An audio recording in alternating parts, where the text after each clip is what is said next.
triumph over all his foes takes place outside Carthage Jail in Carthage, Illinois on June 27, 1844. This painting shows the moment when the prophet leaped out the east window and fell to the ground against the well curb.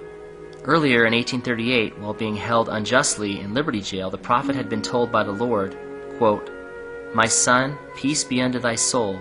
Thine adversity and thine affliction shall be but a small moment. And then, if thou endure it well, God shall exalt thee on high. Thou shalt triumph over all thy foes." End quote.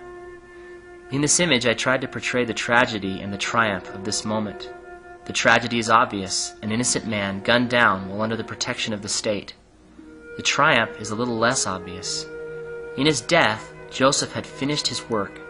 He had done all that the Lord had asked of him, and much had been asked of him.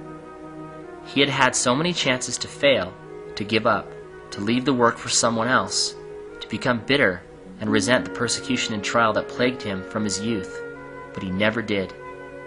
The expression set on the face of the prophet, as preserved in the death mask, shows a peaceful expression, even a slight smile.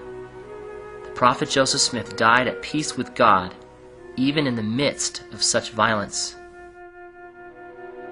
Oddly enough, the mob never came into the room. John Taylor says that. He was surprised. They kept expecting it. They kept expecting the mobbers to rush into the room with their bayonets, swords, and pistols. But the mobbers were so cowardly, they never stepped foot into the room. All they would do was to stick their guns through the door. Someone would hand them another loaded gun, and they would put it through the crack of the door, and they would fire. They were so cowardly and afraid that they never came into the room. The figure on the right in the militia uniform represents the involvement of the state government in the murder. The red highlights on the face and hands of the mob represent the blood of the prophet and his brother on the hands of the killers. The blackened hands and face were the mob's attempt at disguise, but also symbolize the spiritual uncleanness of the mob and their murderous intentions.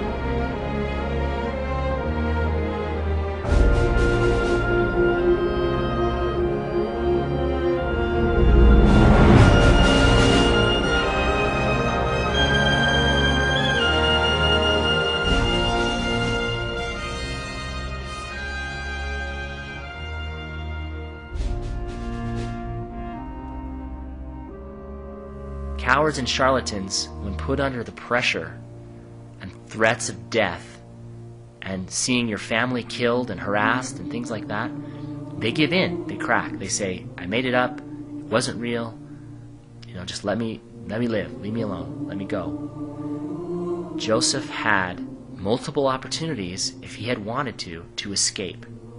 He had people willing to change clothes with him and pretend to be him in Carthage, and he stayed. I really learned that how he ended his life was an exclamation point to all the words he had spoken, to the sermons he had preached about living every moment of your life in a way that God would be pleased.